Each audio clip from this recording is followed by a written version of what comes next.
Selamat malam para netizen dimanapun kita berada, salam inspirasi bagi kita semua. Ini Demokrat galau ya dengan posisi politik di pemilu di 2024. Kenapa kok galau mereka begitu kan? Ada apa begitu ya? Jangan-jangan kegalauan mereka begitu ya? Ada sesuatu indikasi bahwa merasa sedih bergabung kepada Prabowo. Apakah benar begitu kan ya? Atau jangan-jangan ya tidak diundang makan malam sama Jokowi begitu kan. Jelas ya, Demokrat galau begitu kan ya. Bahkan ya surveinya saja masih 4% begitu kan ya. 4% lebih dikit lah. Kalau ini akan merosot lagi bukan tidak mungkin begitu kan ya. Si Demokrat akan kalah di situ begitu. Jelas mereka begitu. Jadi artinya apa? Artinya selama ini saya kira bahwa apa yang dilakukan oleh AHY begitu kan ya, itu harus benar-benar bekerja keras begitu kan. Ini Demokrat galau dengan posisi politik di pemilu di 2024. Kenapa galau begitu kan? Bukan gerasa gerusu keluar dari koalisi perubahan dan perbaikan tiba-tiba ya masuk ke Prabowo, apakah tidak dianggap? Ya bisa saja Partai Demokrat itu ya dibutuhkan tapi tidak diharapkan begitu kan. Bisa saja seperti itu begitu. Karena pada kenyataan hari ini kita lihat saja Partai Demokrat itu di masyarakat itu sudah menjadi babak belur begitu kan ya. Para pendukung-pendukung mereka, konstituen mereka begitu yang jelas-jelas masih mendukung Anies Baswedan. Demokrat galau dengan posisi politik di pemilu di 2024. Kok galau? Tanda-tanda apakah gerangan? Katanya ini komentar-komentar netizen ya. Pengembira doang, pulang tak disuruh maju, tak diajak, ngabisin kota saja. Waduh, ini gimana coy katanya begitu ya. Galau ya karena sebarisan dan pejahat-pejahat itu masa depannya nggak jelas. Masih ada harapan kok AHY. Kalau mau ubah haluan tentukan sikap ya dengan jelas sebelumnya. Masa tenang pemilu. Selamatkan ya suara caleg Demokrat dengan menentukan gerbong yang lebih aman untuk masa depan. Yuk, bisa yuk katanya begitu. Itu sudah disemangatin oleh netizen loh di situ begitu kan. Artinya apa? Artinya bahwa Partai Demokrat hari ini memang ya menjadi babak belur begitu kan ya. Sudah banyak yang tidak begitu simpati kepada Partai Demokrat. Akibatnya blunder mereka.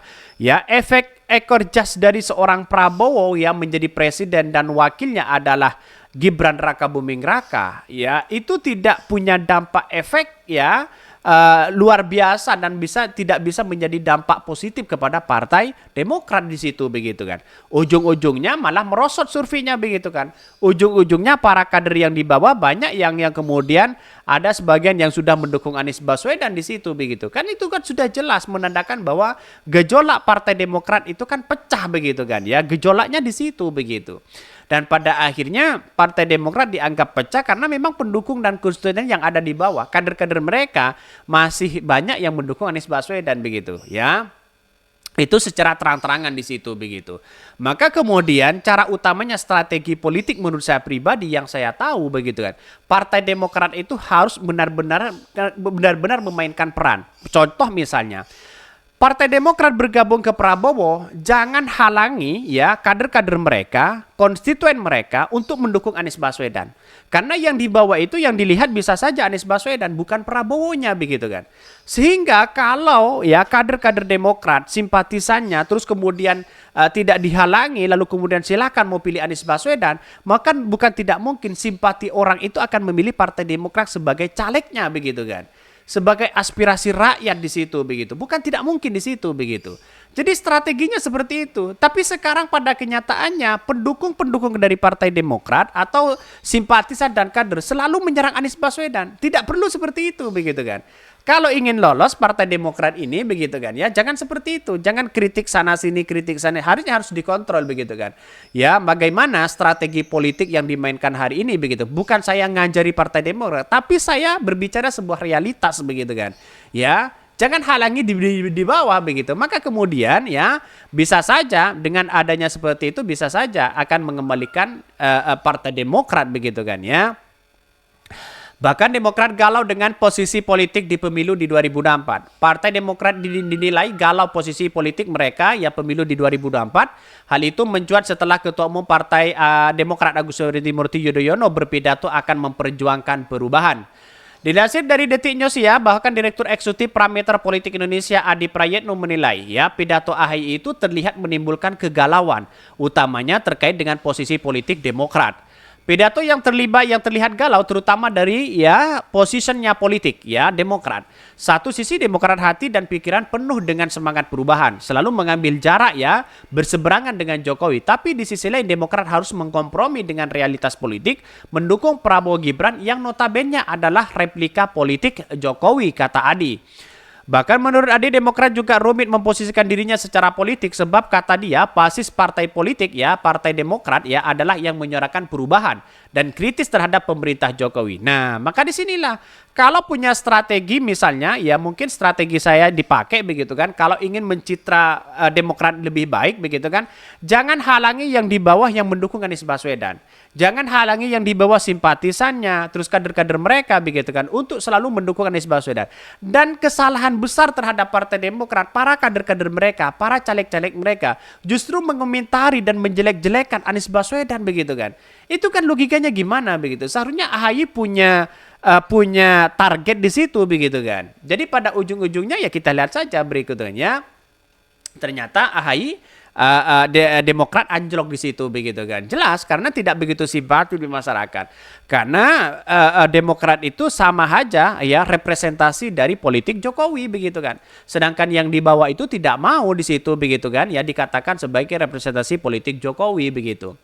Tak heran kalau kemudian pidato AHY masih menggaungkan perubahan dan perbaikan karena rumit memposisikan diri secara politik. Kalau mau jujur, basis konstituen di Demokrat adalah mereka yang sangat vokal kritis kepada Jokowi. Tapi hendak dikata Demokrat mendukung capres-cawapres yang juga jagoan Jokowi. Bahkan ya satu sisi mengatakan lebih lanjut Adi menilai dukungan ke Prabowo Gibran akan berpengaruh terhadap elektoral Partai Demokrat. Menurutnya, pidato AHY soal perubahan itu untuk mendapatkan dukungan politik dari pemilihnya.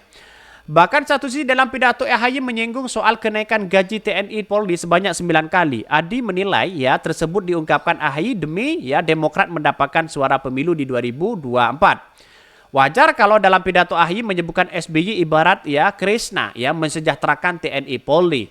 Bahkan menurut Adi tim kampanye nasional TKN Prabowo Gibran itu tidak banyak bereaksi ya atas pidato AHY yang menyinggung perubahan. Adi kemudian mengartikan pidato AHY ini dengan pertemuan Jokowi dengan pimpinan parpol pendukung Prabowo Gibran sebelum debat ketiga minggu lalu. Sepertinya TKN tak bakal bereaksi ya karena tak eksplisit kemana katanya begitu kan ya. Bahkan ya arah maksud pidato AHY itu.